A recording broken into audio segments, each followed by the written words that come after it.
Selamat petang. Di sebalik kegairahan beberapa partai politik seperti Tun Mahathir Mohamad untuk mengadakan kerjasama dengan Pakatan Harapan yaitu Anwar Ibrahim, keputusan telah diputuskan oleh Anwar Ibrahim dan tahniah diucapkan satu kemenangan besar sudah dikecapi oleh Anwar Ibrahim apabila memutuskan untuk tidak mengadakan sebarang kerjasama dengan GTA maupun Perikatan Nasional.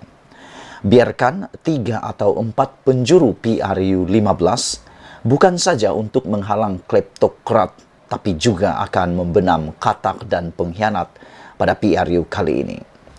Di sebalik perbuatan-perbuatan khianat dan katak-katak lompat seperti katak-katak lompat yang terlibat di dalam langkah Sheraton, hari ini dinyatakan bahwa tindakan untuk tidak bekerja sama dengan mana-mana parti yang ada terkait dengan pengkhianat dan katak-katak jahanam itu membuatkan bukan saja Perikatan Nasional akan membenam kleptokrat, Pakatan Harapan bukan saja membenam kleptokrat tetapi juga akan membenam semua katak-katak dan pengkhianat.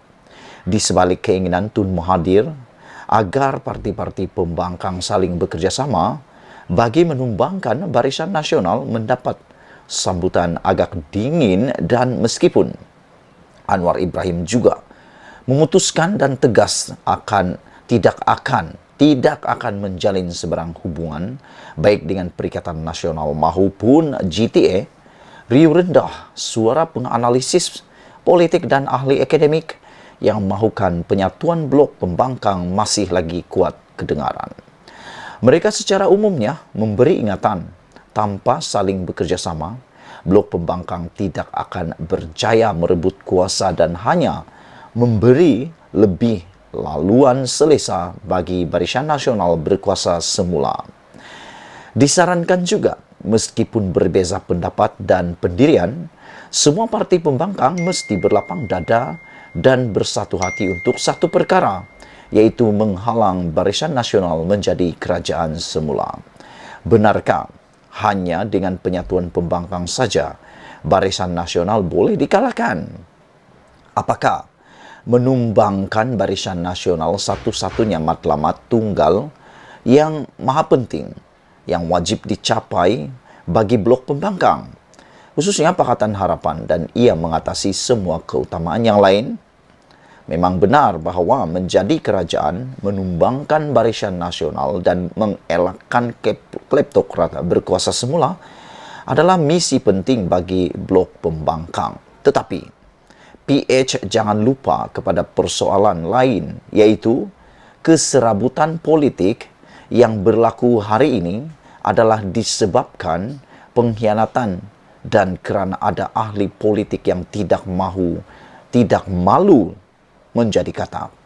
Semua itu berlaku disebabkan tamak kuasa, dengki, iri hati, dendam tak berkesudahan dan pelbagai elemen busuk hati lain yang bersarang dalam jiwa mereka yang berkenan. Mereka lupa atas tiket apa mereka dipilih rakyat serta kerana apa rakyat mengundi mereka.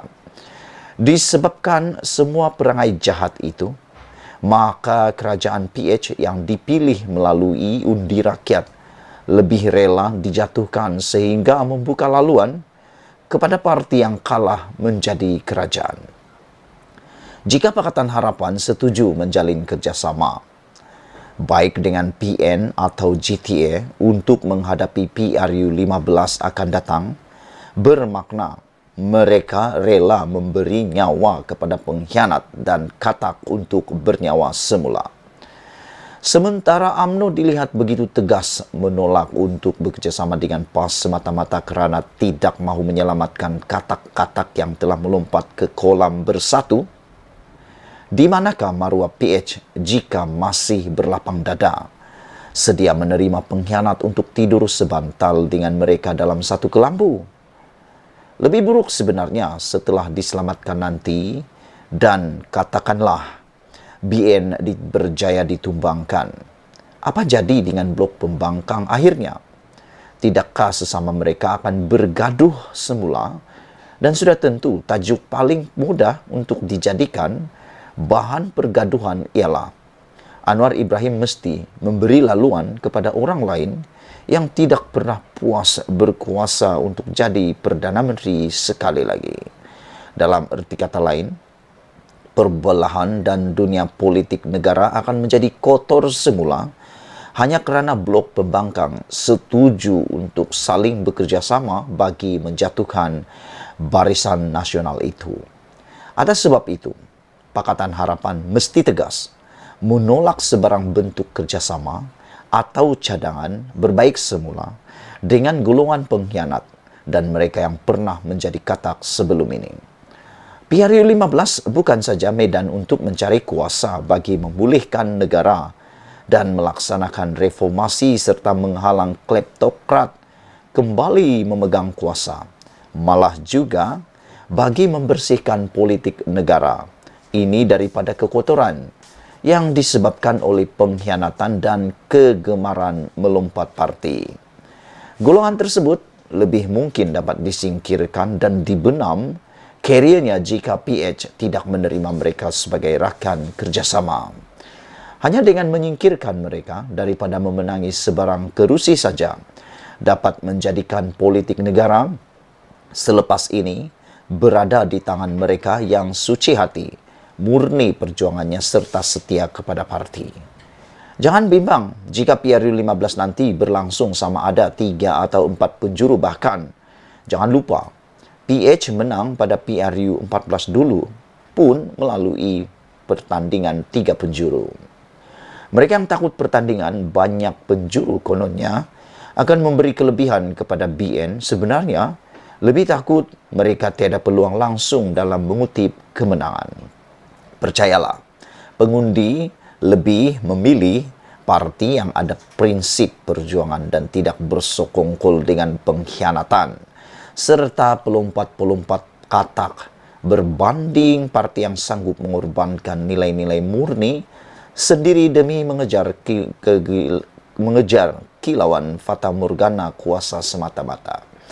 Malah, dengan kekal berpegang kepada prinsip itu, bukan saja penyokong sedia ada, tidak lari, pengundi atas pagar juga mungkin lebih rela teruja dan tergairah untuk turut sama memastikan lakaran kejayaan yang diburu PH menjadi kenyataan.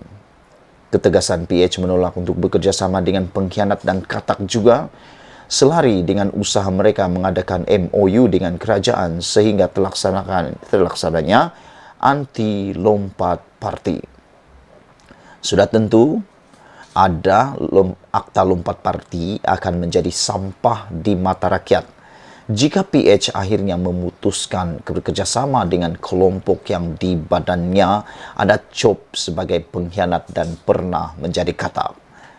Untuk menggapai kemenangan, yang jauh lebih penting ialah terus bekerja kuat dan pastikan peratusan keluar mengundi melebihi 80% selain kekal dengan prinsip, bukan dengan memeluk semula pengkhianat dan katak yang pernah menikam belakang sebelum ini.